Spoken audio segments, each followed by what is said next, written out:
आप देख रहे खबर विस्तार और मैं हूं आपके साथ साक्षी। रीवा में आज कमिश्नर कार्यालय के बाहर उस समय हलचल बढ़ गई जब बड़ी संख्या में स्वर्ण समाज के लोग एकजुट होकर पहुंचे। समाज के प्रतिनिधियों ने यूजीसी के नए नियमों को काला कानून बताते हुए जोरदार विरोध दर्ज कराया। प्रदर्शनकारियों ने नारेबाजी करते हुए कहा कि यह नियम सामाजिक संतुलन और युवाओं के भविष्य पर प्रतिकूल प्रभाव डालता है। बताइए क्या मैटर है आपका? आज हम लोग यूजीसी का काला कानून जो पारित हुआ है, इसके विरोध में हम लोग कमिश्नर साहब को ज्ञापन देने आए थे। ज्ञापन काफ़ी मशक्क़त के बाद कमिश्नर साहब आके ज्ञापन लिए हैं और उनको ये 1 तारीख को जो हम लोग पूरा भारत बंद, रीवा बंद करने का आह्वान किए हैं, उसका हमने लिखित में इनको ज्ञापन दिया है और ये बता दिया है कि हम लोग शांतिपूर्ण तरीके से आंदोलन करेंगे और पूरा रीवा बंद रहेगा और लगभग पूरा देश बंद रहेगा। और ये जो काला कानून यूजीसी का है, इसको वापस लिया जाए और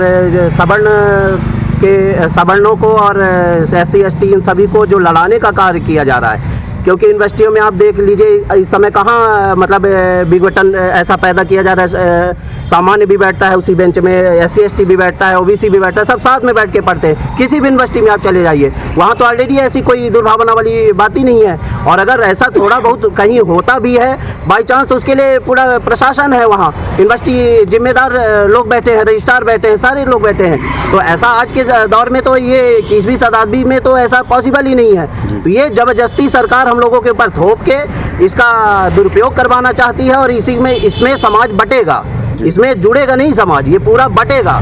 क्योंकि इसका दुरुपयोग होगा तो समाज बटेगा और समाज बटेगा तो देश बटेगा, ये सारी चीज़ें होंगी।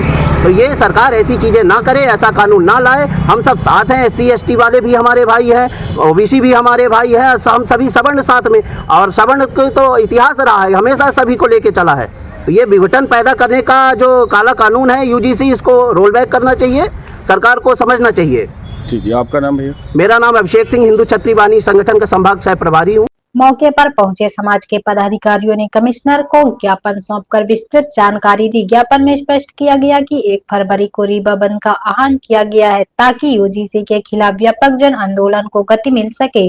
समाज ने प्रशासन को अवगत कराया कि रीवा बंद शांतिपूर्ण होगा, लेकिन इसमें शहर के सभी नागरिकों, व्यापारियों और विभिन्न संगठनों की भागीदारी आवश्यक है। ज्ञापन में यह भी अपील की गई कि रीवा के समस्त समाज जन एकजुट होकर शहर को बंद के समर्थन में शामिल हो, जिससे सरकार उनकी आवाज मजबूती से पहुंच सके। प्रदर्शन के दौरान सुरक्षा व्यवस्था बनाए रखने हेतु पुलिस बल भी तैनात रहा। प्रताप सिंह, मैं करनी सेना का संभाग प्रवक्ता हूं। सबसे पहले मेरा सरकार को ये खुला चैलेंज ये है कि आप ये मत समझिए कि दिल्ली में बैठ गए तो ये कुर्सी आपके बाप की है।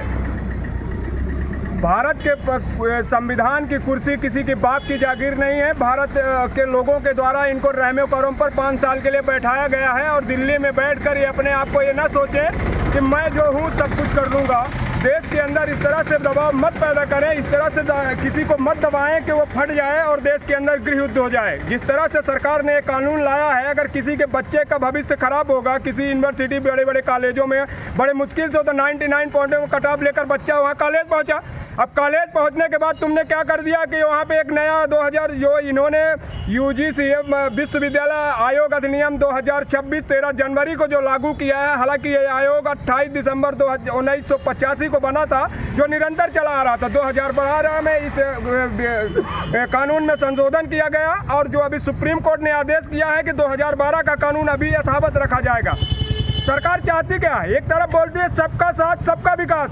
पहलगांव में तुमने नाम जाति पूछकर गोली चला दिया तो पूरा देश के ऊपर तुमने पाकिस्तान में आक्रमण करा दिया, और यहाँ तुम जाति पूछकर उसका भविष्य खराब कर रहे हो। तुमको क्या कहा जाए?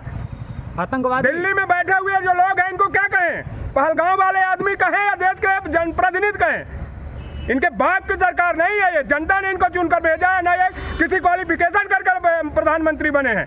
लोगों के मत और अनुरोधों की सहमति से इनको सपोर्ट मतदान करके हमने दिल्ली में बैठाया है। तो दिल्ली में बैठे हैं तो सबको सामान्य नजरिए से देखें। इनके आंखों में धृतराष्ट्र वाली पत्ती न मारे, इनको शर्म आनी चाहिए ऐसे कानून बनाने के लिए जिसको देश को बांट रहे हैं। आपस में लोग कटने मरना शुरू हो जाए, मेरा एक कोई उद्देश्य नहीं। मैं किसी जाति विशेष का विरोधी नहीं हूँ, किसी के बच्चे का विरोधी नहीं हूँ। आपको आरक्षण देना खूब दो यार, तुम 70 नहीं 90% दो, तुम्हारे पास क्षमता है दो ना। लेकिन किसी का ऐसा शोषण मत करो कि वो अपनी तलवार निकाल के तुम्हारी गर्दन काटने के लिए यहाँ से रवाना हो जाए। सरकार को सोचना होगा और समझना होगा, मजबूर होना होगा, इस कानून को बदलना होगा। जय हिंद, जय भारत।